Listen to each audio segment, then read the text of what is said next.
7 ways to save money on your home loan। दोस्तों, जब भी आप एक होम लोन लेना चाहते हैं तो सबसे पहले आप बैंक के पास जाते हैं और वहाँ पे लोन का इंक्वायरी करके आप लोन ले जाते हैं। पर लॉन्ग टर्म में अगर आप देखेंगे तो जो होम लोन है एक लॉन्ग टर्म होम होता है और ये जो है इसका टाइम पीरियड 10 से 30 साल तक का लोन होता है दोस्तों। तो अगर हम इसको एक एग्जांपल से समझें कि मान लीजिए आपने एक 20 लाख रुपए तक का लोन लिया है, तो ये जो 20 लाख रुपए तक का आप लोन लेंगे 15, 20, 25 या फिर 30 साल तक का, तो ये पूरा टोटल कॉस्ट इसका आपका 40 लाख से भी ज़्यादा आ जाता है दोस्तों। जी हाँ दोस्तों, शायद ये आपको बिलीव नहीं हो रहा होगा, पर जब भी आप एक लोन लेंगे तो होम लोन का जो आप पूरा का पूरा उसको चुकता करते टाइम उसका डबल से भी ज़्यादा हो जाता है। तो दोस्तों, आज हम ऐसे 7 प्रूवन वेज के बारे में बात करेंगे, ऐसे 7 तरीके के बारे में बात करेंगे जिस तरह से आप ये जो टोटल कॉस्ट है उसको मिनिमाइज कर सकते हैं दोस्तों। तो दोस्तों नमस्ते, मेरा नाम प्रबोध है, आप सबका वेलकम है आपके अपने इस चैनल हेल्पिंग व्हील में। दोस्तों, अगर आप तक आपने इस वीडियो को लाइक नहीं किया है तो लाइक कर लीजिए, हमारे इस चैनल को सब्सक्राइब करके नोटिफिकेशन आइकन दबा दीजिए और जितने हो सके अपने दोस्तों के साथ हमारे चैनल के बारे में शेयर कीजिए ताकि उनको भी ये नॉलेज मिल सके। तो दोस्तों चलिए अब हम शुरू करते हैं कि वो ऐसे कौन से 7 तरीके होते हैं जो कि आप अपने होम लोन के अमाउंट को रिड्यूस कर सकते हैं। तो दोस्तों सबसे पहले हम आएंगे इंटरेस्ट रेट कंपैरिजन के ऊपर। दोस्तों, जब भी आप एक होम लोन लेते हैं हर बैंक का इंटरेस्ट रेट अलग अलग होता है, पर ये इसके लिए दोस्तों आपको कोई भी रैंडमली किसी भी बैंक से लोन नहीं लेना है। पहले आपको अच्छे से कंपेयर करना है इंटरेस्ट रेट, उसके बाद आपको अपना लोन लेना है। Even a small difference in interest rate can save U a significant amount of money over the life of the loan. यानी कि अगर इंटरेस्ट रेट में छोटा सा भी अगर चेंजेस होता है तो इसमें आप बहुत सारे पैसा सेव कर सकते हैं। इस पॉइंट को समझने के लिए हम एक्सेल सीट का हेल्प लेंगे दोस्तों। तो चलिए हम एक्सेल सीट में चलते हैं और देखते हैं कि अगर हम इंटरेस्ट रेट को 0.5 या फिर 1% से वेरी करते हैं तो आपका जो ओवरऑल में जो टोटल पेमेंट होता है वो कितना वेरी करता है। दोस्तों यहाँ पे आप देख सकते हैं हम आ गए हैं एक्सेल सीट पे। यहाँ पे पहले हमने लोन अमाउंट चूज किया है।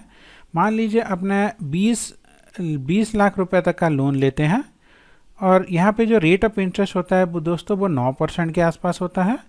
आपका जो टेन्योर मान लीजिए 20 साल के लिए लोन लेते हैं, यानी कि 20 लाख रुपए तक का लोन 9% के ब्याज दर पर 20 साल के लिए आप लेते हैं। तो यहाँ पे आपको जो EMI आ रही है दोस्तों वो 17,995 रुपीज़ आ रही है। आपने 20 लाख रुपए तक का लोन लिया है। इंटरेस्ट आप देख सकते हैं दोस्तों, जो आप इंटरेस्ट पे कर रहे हैं वो प्रिंसिपल यानी कि जितना अमाउंट का आपने लोन लिया है उससे भी ज़्यादा आप इंटरेस्ट पे कर रहे हैं दोस्तों। टोटल अमाउंट आ जाता है आपको दोस्तों 42,86,536। तो दोस्तों इस पैसे को अगर हम 9% के जगह पे मान लीजिए 8% पे लेते हैं दोस्तों, तो ये दोस्तों रफली आपका 43 लाख आ रहा है। 43 लाख इसको पकड़ के अगर चलेंगे तो इसको अगर हम 9% के जगह पे 1% घटा के 8% कर देते हैं तो देखिए दोस्तों यहाँ पे कितने चेंजेस आएंगे। 43 लाख का आ गया दोस्तों आपका 39 लाख के आसपास, यानी कि दोस्तों लगभग 3.5 से 4 लाख रुपए आप प्रॉफिटेबल रहेंगे दोस्तों। यहाँ पे ना हमने लोन अमाउंट को चेंज किया है, ना टेन्योर को कुछ भी चेंज नहीं किया है, सिर्फ रेट ऑफ इंटरेस्ट में थोड़ा सा चेंज करने से आपको इतना सारा प्रॉफिट मिलता है दोस्तों। इसीलिए जब भी आप होम लोन लें तो पहले मेक श्योर कीजिए कि आप उस बैंक से लोन ले रहे हैं जिसका रेट ऑफ इंटरेस्ट कम। अब आते हैं दोस्तों हम दूसरे पॉइंट पे, consider a short term loan. यानी कि दोस्तों आप जितना कम टर्म लोन हो सकता है उतना लीजिए, यानी कि जितना टेन्योर, मान लीजिए आप 25 साल के जगह पे 20 साल का लोन लेते हैं तो वहाँ पे भी आपको प्रॉफिट मिलेगा दोस्तों। Choosing a short loan term can save you money in long run. यानी कि अगर आप 20 साल का लोन अगर आप 25 साल के लिए लेते हैं तो उस केस में आपको ज़्यादा पैसा देना पड़ेगा, 20 साल के लिए लेते हैं तो कम पैसा देना पड़ेगा। तो लोन का आपका जो टेन्योर हो, जो टाइम है, वो भी जितना छोटा होगा आपके लिए उतना फ़ायदेमंद होगा दोस्तों। फिर आते हैं दोस्तों तीसरे पॉइंट पे, इंक्रीज योर डाउन पेमेंट। जैसे कि दोस्तों मान लीजिए आप एक 20 लाख रुपए का लोन लेना चाहते हैं तो 20 लाख रुपए का लोन ना लेके अगर आप 17 फिर 18 लाख रुपए का लोन लेते हैं और अपने हैंड से 2 लाख या फिर 3 लाख यूज़ करते हैं तो उस केस में आपको over a long period of time आपको बहुत बेनिफिट होगा दोस्तों। Putting down a large down payment can lower your monthly mortgage payments and reduce the total amount of interest. अब आते हैं दोस्तों चौथे पॉइंट पे, जो कि रीफाइनेंस योर लोन बोलता है। दोस्तों इसका मतलब है, मान लीजिए अभी आप एक होम लोन लेते हैं, अभी के लिए ये लोन आपको 9% के ब्याज दर पर मिल रहा है। आपने फिक्स्ड इंटरेस्ट का लोन लिया है, मान लीजिए 1 साल या फिर 2 साल के 3 साल के बाद 9% घट के आ जाता है 7% पे या फिर 7.5% पे। तो उस टाइम पे आप अपने लोन का रीफाइनेंस कर दीजिए ताकि आपका EMI घट जाए दोस्तों। बात करते हैं 5th पॉइंट पे, मेक एक्स्ट्रा पेमेंट।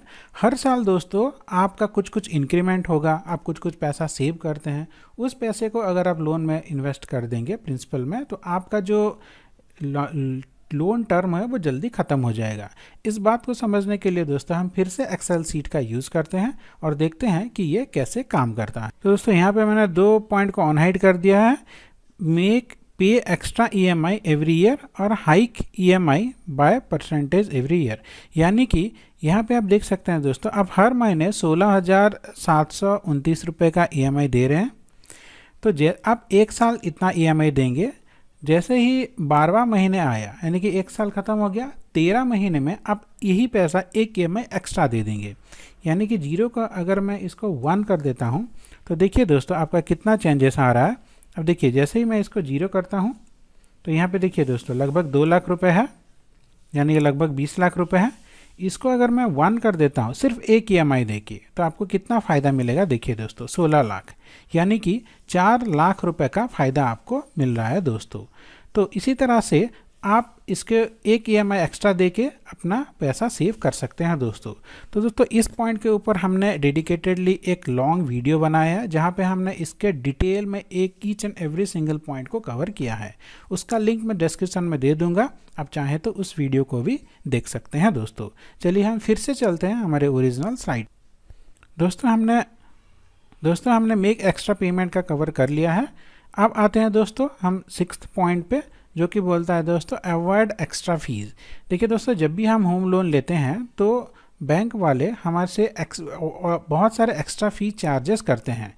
तो आप अपने टर्म्स एंड कंडीशन को बहुत अच्छे से पढ़िए और ये श्योर कीजिए कि जो भी बैंक आपको एक्स्ट्रा फी चार्ज कर रहा है वो लीगल है, नहीं तो वो आपको इधर उधर का चार्जेस बहुत करते हैं दोस्तों। तो ये आपके ऊपर है कि आप इसको किस तरह से अवॉइड कर सकते हैं। फिर आता है दोस्तों इम्प्रूव योर क्रेडिट स्कोर। दोस्तों जब भी आप किसी बैंक से लोन लेते हैं, चाहे वो होम लोन हो, पर्सनल लोन हो, कार लोन हो, व्हीकल लोन हो, किसी भी तरह का लोन हो, तो यहाँ पे आपका क्रेडिट स्कोर जो होता है, जिसको हम सिबिल स्कोर भी बोलते हैं, वो बहुत इंपॉर्टेंट रोल प्ले करता है।